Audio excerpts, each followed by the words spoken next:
Diagnosis of the pelvis requires the use of 2 landmarks and the results of a standing flexion test.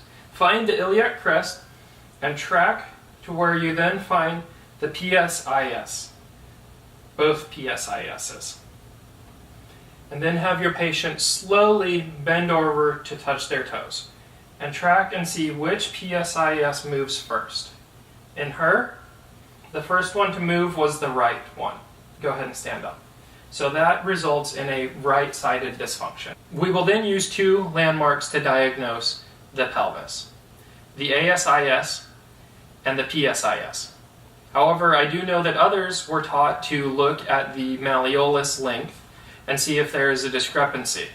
However, I was taught and utilized in all of my treatments the evaluation of the ASIS and PSIS.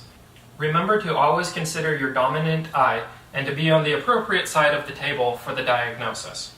It is important before you diagnose the position of the anominants to have the patient reset their pelvis. You do that by having them bring their feet up onto the table and then lifting their hips up off the table and then back down. At this point, you will then diagnose. I utilize the heels of my hands to feel where the location of their ASIS is, and at that point, I slip my thumbs underneath.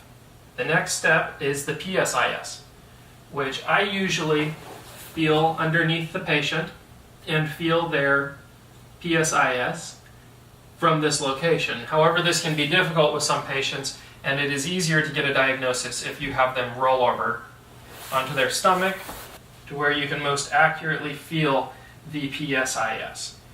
Remember though, when they roll over, that your right side went to your left side.